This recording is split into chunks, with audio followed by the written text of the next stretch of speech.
Srimad Bhagavatam ki Gaura Premanandi. Om Namo Bhagavate Vasudevaya.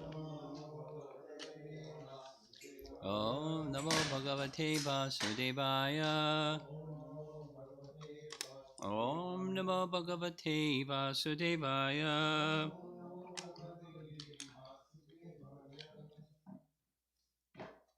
It's a long journey to complete the whole of Uddhava Gita.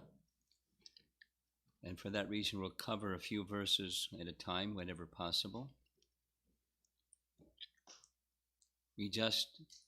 First two classes was a general chronological summary of events leading up to Uddhava Gita and subsequent to Uddhava Gita. And then the second class was hearing a little review of all of that. We heard Uddhava's questions, knowing that Krishna was going to depart.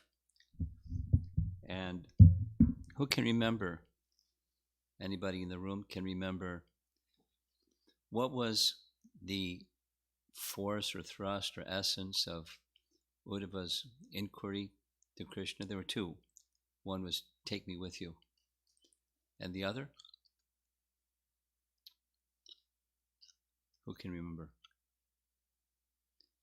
For people like me who are covered, what's a very simple way to revive their forgotten Krishna consciousness? So the question itself is appropriate for us, and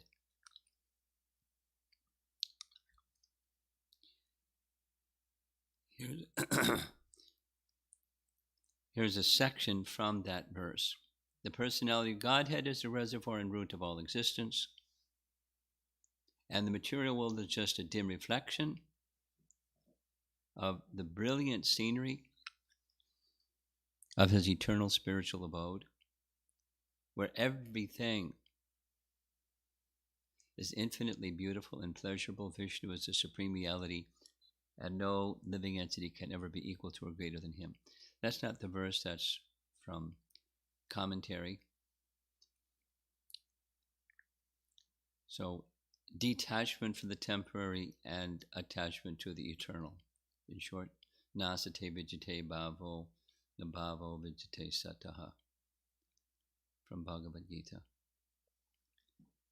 So here's text 2.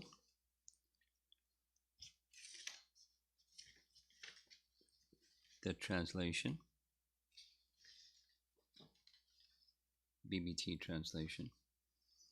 Answering the prayers of Lord Brahma, I descended within this world, along with my plenary portion, Lord Baladev, and performed various activities on behalf of the demigods. I have now completed my mission here. This is Bhaktisiddhanta's paraphrase of that. He made a commentary on the whole Uddhava Gita, so we'll be making reference to that. The mission for which I descended on this earth, along with my plenary portion Balaram, the noble act of diminishing the burden of the earth because of the prayerful request of Brahma, has now been fulfilled. And Vishwanath Chakravarti Thakur writes, Angshena means with Balaram. So his name is not specifically mentioned in the verse, but Angshena refers to Balaram. That's Vishwanath's commentary. And Bhaktisiddhanta's purport. The word Angshena generally means incomplete and indicates an incompatible situation within the material kingdom. But in the realm of spiritual variegatedness, the word refers to the inseparable portions Angshena, inseparable portions of the Supreme Lord. Jiva Goswami's Krama Sandarbha, he also says Angshena means with Balaram.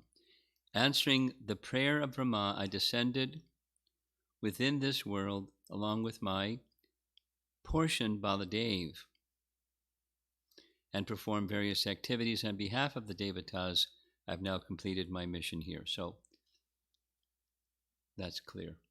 That's text 2. Now we're moving on to text 3, 11.7.3.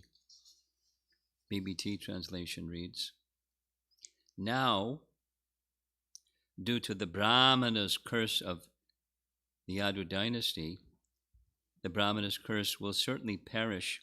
The Yadu dynasty will certainly perish by fighting amongst themselves, semicolon.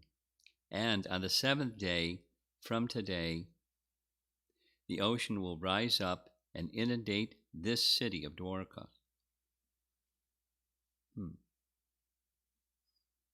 Translation from Bhaktisiddhanta. Now, as a result of the Brahmana's curse, the Yadu dynasty will be annihilated in a fratricidal war, and on the 7th day from today, the ocean will overflood the city of Dwarka. And the BBT purport reads, in this and the following verses, Lord Krishna indicates to Uddhava that he should immediately fix himself in self-realization by giving up all identification with the material world. So, detachment is necessary to fix oneself in self-realization. Srila Jiva Goswami has pointed out that the Yadu dynasty was not actually destroyed by Lord Krishna, but merely removed from the vision of the world through the curse of the Brahmanas, semicolon. Similarly, the Lord's eternal abode, Dwarka, can never be drowned by the ocean. Nevertheless, all external approaches to this transcendental city were covered by the ocean, and thus the Lord's abode remains inaccessible to foolish persons in Kali Yuga, as will be described later in this canto, paragraph. By the Lord's mystic potency called Yogamaya, he reveals his own form, abode, paraphernalia, pastimes, entourage, and so on. And at the suitable time, he removes all of these from our mundane sight, although bewildered, conditioned souls may doubt the spiritual potency of the Lord. The pure devotees can directly perceive and relish the spiritual potency of the Lord, his transcendental appearance and disappearance, which are described in Bhagavad Gita as Janma Karma Chime Divyam. If one faithfully accepts this perfect knowledge of the Lord's transcendental nature, then surely one will go back home, back to Godhead, and become an eternal companion of Lord Krishna. And Jiva Goswami's commentary from Krama Sandarbha. There would be an imitation. There would be an imitation of being destroyed by the Brahmana's curse. Shapa, near Gadham. But actually, they would simply disappear, by which the curse would be completely counteracted. Near Dagdham. The ocean will surround Dwarka on all sides and not cover it.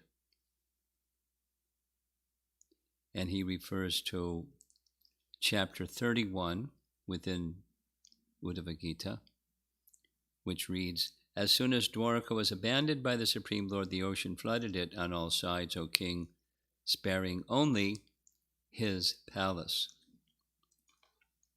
And that was text 3.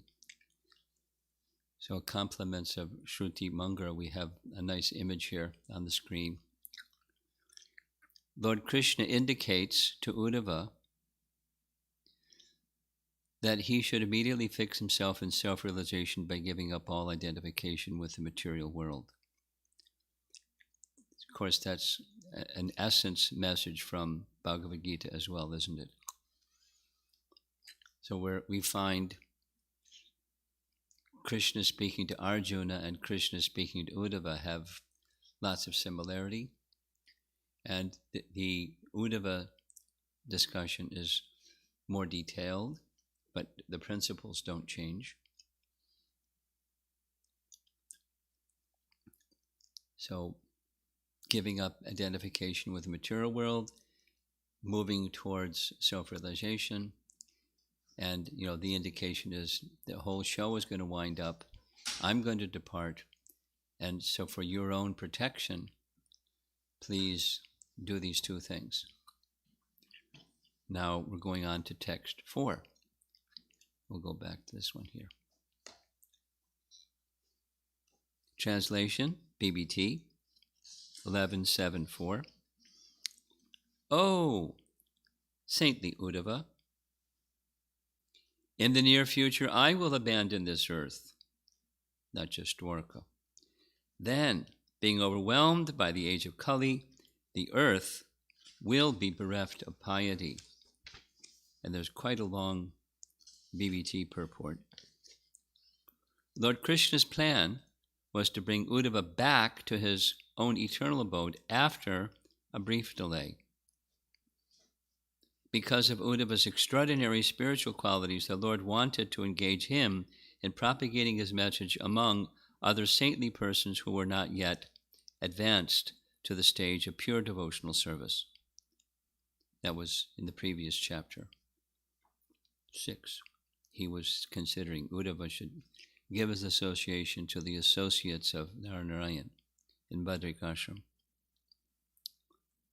However, the Lord assured Uddhava that he would not be bereft of the Lord's association for even a moment, even when he was in Badrikashram. Also, because Uddhava had become a perfect master of his senses, he would never be afflicted by the 3 modes of material nature. In this way, before bringing Uddhava back home, back to Godhead, the Lord empowered him to carry out a specific confidential mission. Paragraph.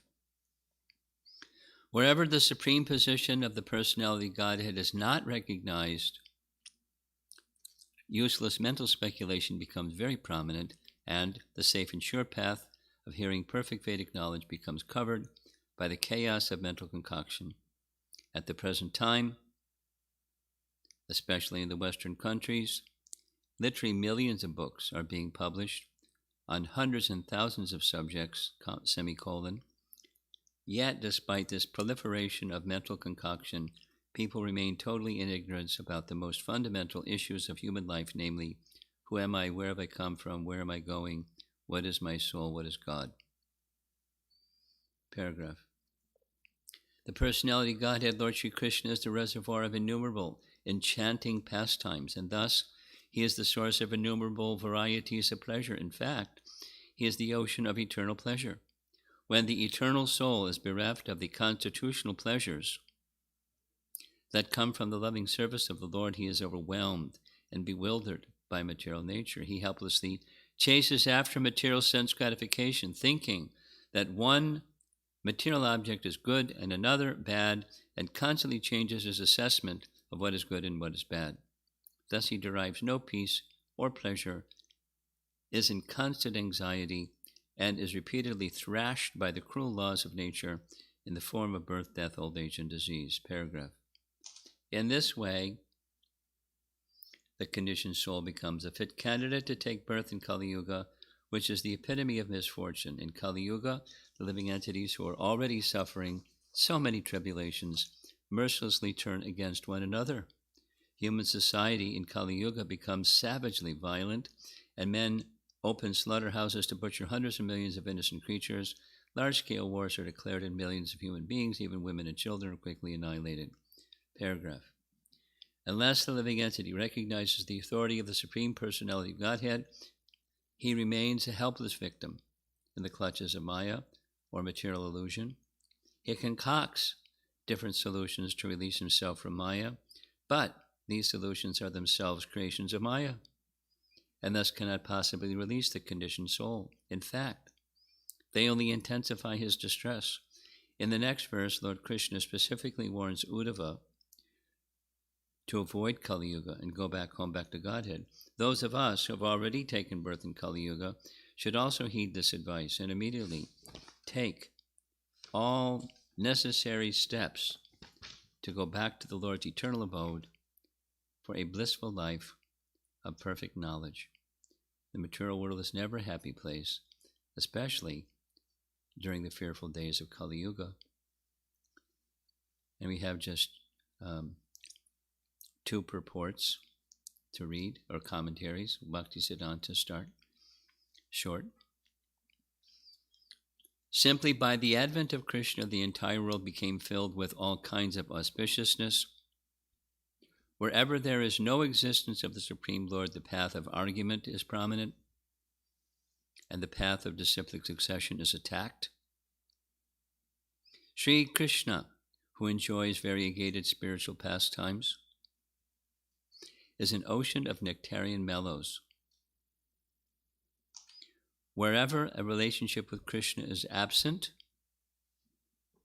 useless mental speculation becomes prominent, which creates quarrel due to the influence of Kali. You can see the BBT commentary is extracting messages from Bhaktisiddhanta, as they should do, just in their own language. If the existence of the Supreme Lord is not realized, people who are deceived by the illusory energy of the Lord are made to run after the path of mental speculation and dry argument. Jiva Goswami, in his Krama Sandarbha is his commentary that's a verse by verse through the whole Bhagavatam. It's not the 6 Sandarbhas, it's another. Oh, saintly Uddhava, in the near future I will abandon this earth. Then, being overwhelmed by the age of Kali, the earth will be bereft of all auspiciousness. So I emphasize this. He says, I will take you to my abode after some delay, because I will establish you now among the sages, so that they can receive my instructions. Thus he begins to give instructions. Quoting Canto 3, Chapter 4, Text 31. This is Maitreya speaking to Vidura about this exchange.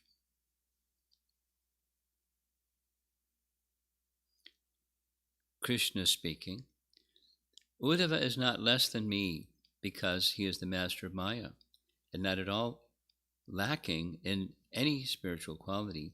He should remain on earth, giving knowledge of me to the world. 3.4.31.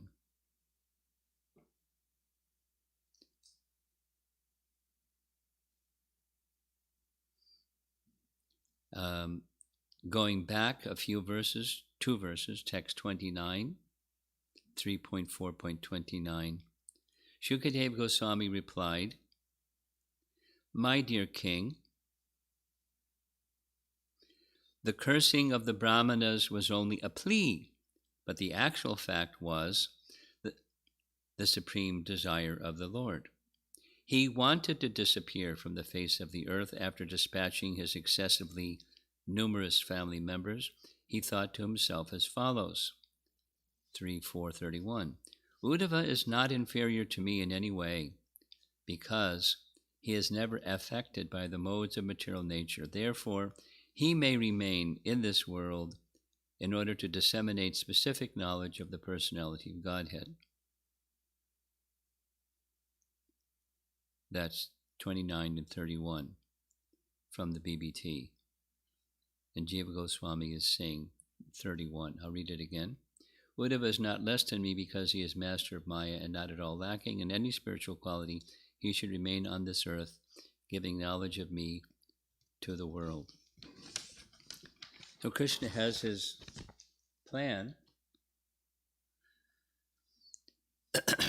and Uddhava is part of the plan. Now, there were some expressions, 1 or 2, oh, how sad, Uddhava wanted to go and he didn't take him, or Brahma wanted to, take birth in Vrindavan, and Krishna didn't say anything. So it's as if Krishna's like not matching their sensibilities of right and wrong. And we have, it's okay to express your sensibilities, but do the course correction, reset your compass that says Krishna has an intention I don't understand. It's like all kinds of misfortune that's of this world. There's actually fortune embedded within that misfortune. Specifically here, we're hearing that Krishna wants Uddhava to do certain things. He'll take him to him, but he has some service for him. And Uddhava just wants service, right? I mean, he's not selfish. It's all about me. He's all about Krishna. When it's all about Krishna, there's attachment to Krishna. That's natural. So there's sadness if it's that there's apparent detachment, but we're hearing several acharyas saying Krishna is reassuring, don't worry, you'll be with me, even when you're not with me. You'll be with me by my instructions, and you'll carry my instructions because you're detached from this world and you're attached to me. There's some mission I have for you.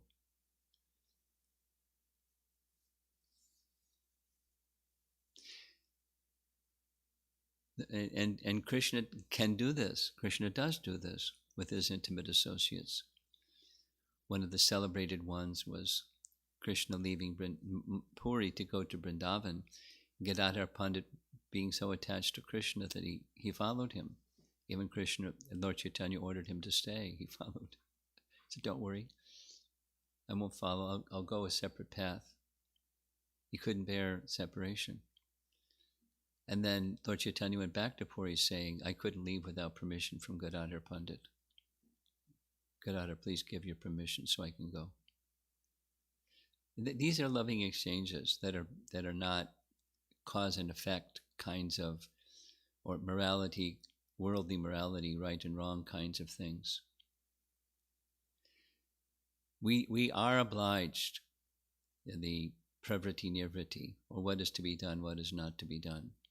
The path of material enjoyment, the path of abnegation of material enjoyment. The nivritti marg is our path. So we do have to have some sensibilities about right and wrong, and that's scripturally given. But these great souls, they're on this other platform. And Krishna recognizes who is on the other platform, and Uddhava's one. He's a fit candidate for being with me eternally. And he's a fit candidate for propagating my teaching. Specifically, the commentary says, so he can propagate my teachings to the great sages in Badrik Ashram, the Narayana Rishi associates, because they haven't attained prema bhakti, pure devotional service. Uddhava has, and by giving his association, they will. And then they in turn will have knowledge from me and of me, which can then help them propagate the teachings further. So, service, that's our life. That's the Bhagavad Dharma process. Here's a few slides. Because of Uddhava's extraordinary spiritual qualities, the Lord wanted to engage him in propagating his message among other saintly persons who are not yet advanced to the stage of pure devotional service. Of course, you recognize the painting. Normally on the left side is not Uddhava standing there. It's Sutta Goswami, but same Sutta Goswami or Uddhava. That it's a service. Propagating the message is part of the service to the Supreme Lord. And, perfected souls may do this. Trying to become elevated and purified souls may do this. Whatever the stage may be, it's service to the Supreme Lord. And Krishna wanted Uddhava to do that service. And so his will prevails.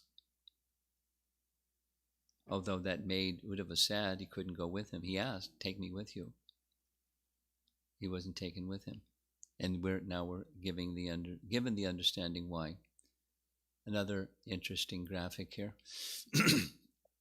When the eternal soul is bereft of the constitutional pleasure that comes from loving service of the Lord, he is overwhelmed and bewildered by material nature. It's kind of like, the theme of modern sociology. The spike in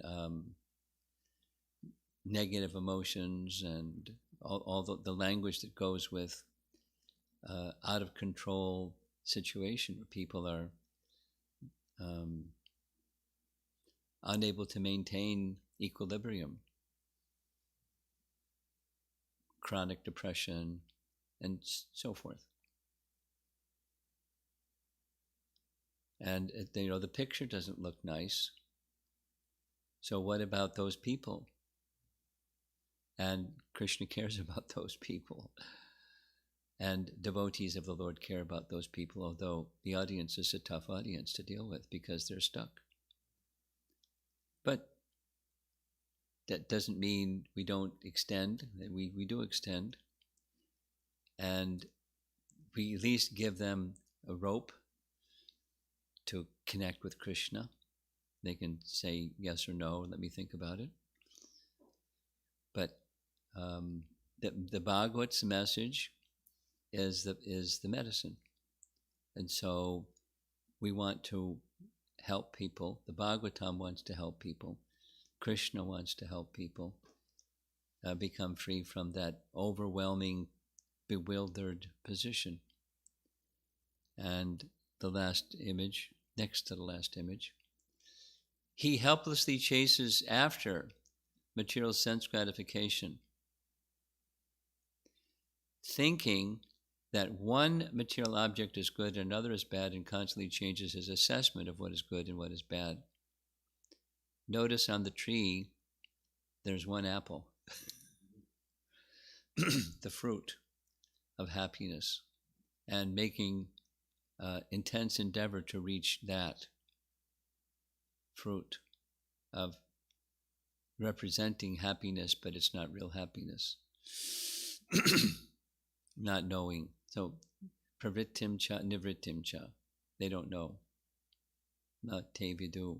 Svartakitimi Vishnu. These verses that Prabhupada liked to quote again and again. That's according to Bhagavad Gita, that's the position of an asura.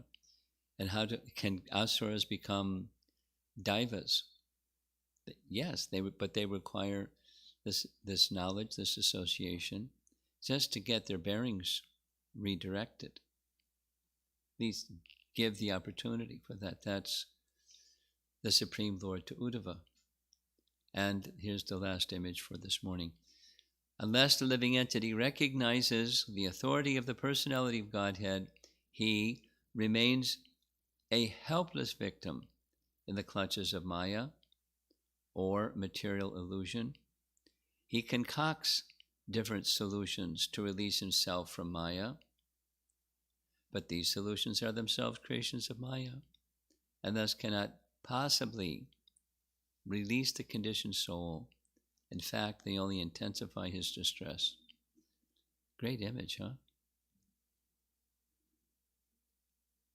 I don't know if she drew that herself or took it from some site or something like that. Pretty good. Very appropriate. So from the fertile brain's factory, different ideas of what looks like enjoyment and all varieties of things, so many varieties of things look like enjoyment, but it only doesn't bring enjoyment. It only is a product of Maya herself, and it intensifies the distress in the hopes of happiness that leads to frustration.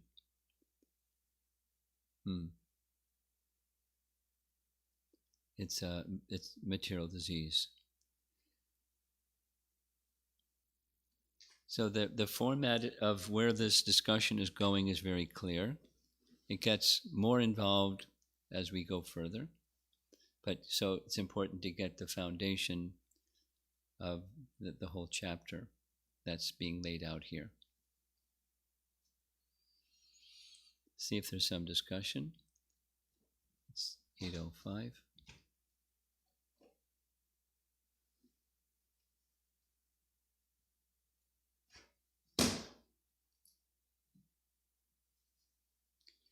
You probably should do that before the class next time. Who's first up to bat? Okay. Thank you so much, Maharaj. I was thinking of if there is any description of how Uddhava followed Krishna's instructions. Yes. And what he did in order to like propagate the message of the Lord. Well, he didn't specifically propagate. He went to the Narayana Rishi associates and they propagated, but he was to carry. It was twofold. It was three. One, give him some service so he could sustain his life. Two, I appeared in this world to give my association to my devotees. I didn't go there. You go there on my behalf. You're my representative. And that way I fulfill giving association to my devotees. And the third is, they have yet to achieve Prema Bhakti. You carry the message of Prema Bhakti. They'll achieve Prema Bhakti and they will propagate. So he didn't go on Sankirtan. He went to teach them, or, pass on teachings, which are, the rest of this chapter. So we don't know how that dialogue went when he reached Badrikashram, but that's the response to your question. Thank you, Maharaj. There's a second part to it. Sometimes we receive instructions from spiritual master, and like we may not be able to fulfill that immediately, or in some cases, due to course of many things, it's just probably you fail to follow the instructions. I was just wondering if you can speak a little bit. Well, delay in performing is something that we find in Prabhupada's life. But he didn't let go of the instruction. There was fidelity to the instruction, but he had to prepare himself, and he was feeling transcendentally humble. I'm not qualified, and how will this be possible, and so forth.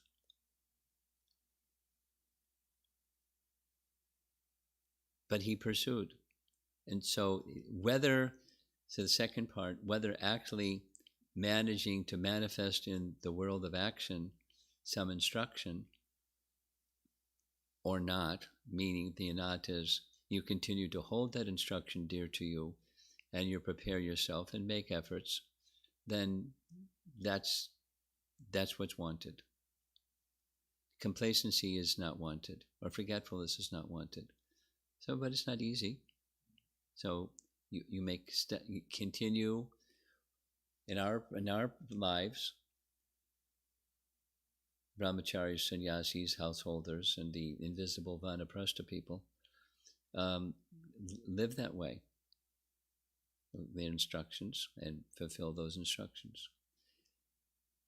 However you can, and continuing to. It's like reaching the stage of Shuddhanam.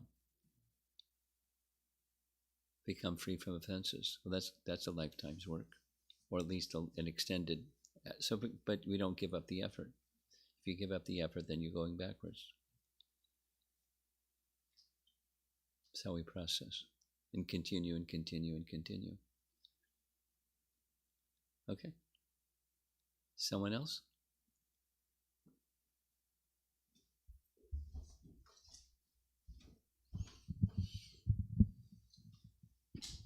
I will try to phrase it. I was reading this, whatever is on the screen. It says that the conditioned soul is helpless and he tries to take different solutions, but which ultimately increases his distress. So like for people like us, we were able to get hold of you and we caught you, and like we are trying to get out of, we have got that mercy. Sure. But most of the people, they cannot even take this. So like only I think prayers can help them. That's what I'm thinking. Well, we make effort. Mm. There's prayers, but we also make effort. We don't just sit in our home and make prayers. Mm. We make effort. We extend, even there's not enormous receptivity. We make effort. Look what Prabhupada did. So he extended and extended. He offered prayers, but he extended and extended. So we do both.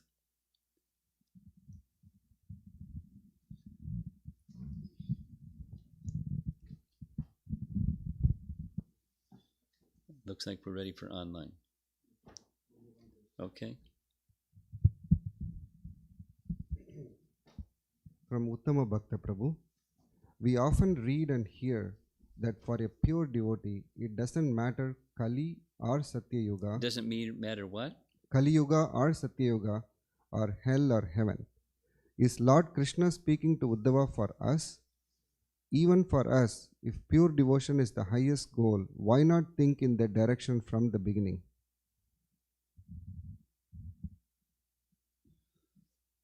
I don't understand the origin of his question.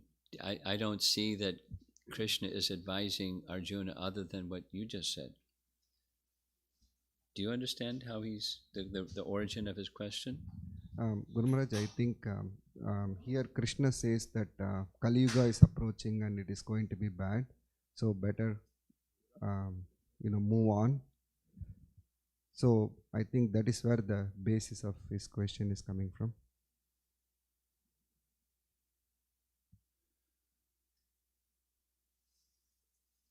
For a pure devotee, it doesn't matter Kali Yuga or Satya Yuga. So is it like Lord Krishna is speaking for us?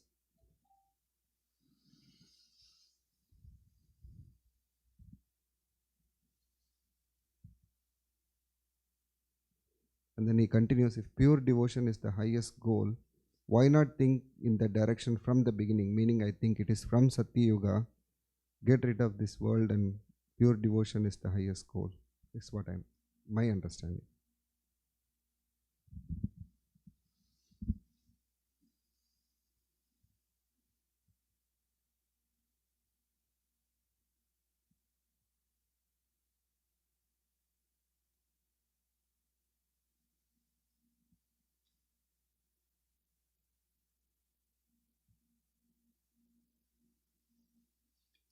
My thought is going to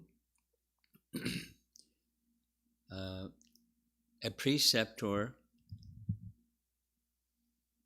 in this case it's Krishna, but it could be representative of Krishna, may indicate differently to different persons.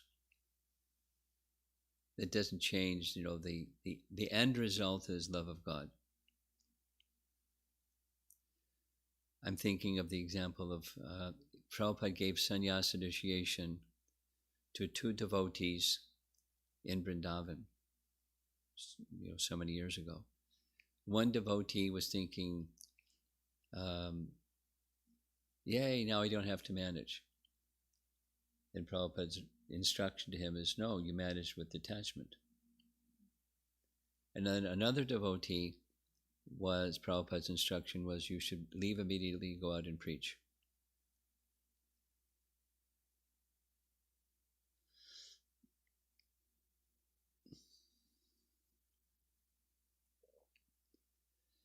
So, the preceptor may give seemingly opposite instructions depending upon time, place, circumstance, the individual, and so on.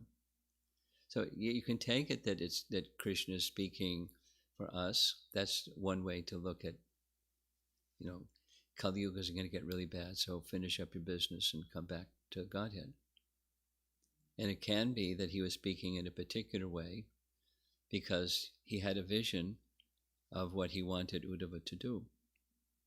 He wanted him to do this and wanted him to do that. So he gave instructions according to what he wanted him to do. For his, not in a micromanaging way, but in the best interest of Uddhava and all other living entities. In other words, it's good to be eager to go back to Godhead for whatever the reason.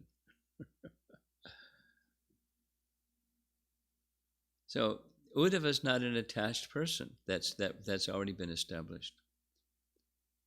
He's not attached to enjoyment and avoiding suffering. That's not Uddhava.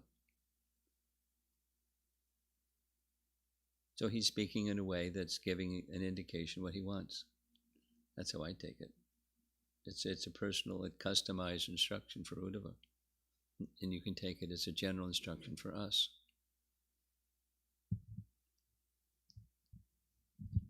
Question from Sri Radhika Mataji. Yesterday evening you read this statement from the purport. Brahma preferred to resume his transcendental loving service rather than try to enjoy the Lord's presence. There seems to be a parallel in Uddhava's situation. Yes, there is.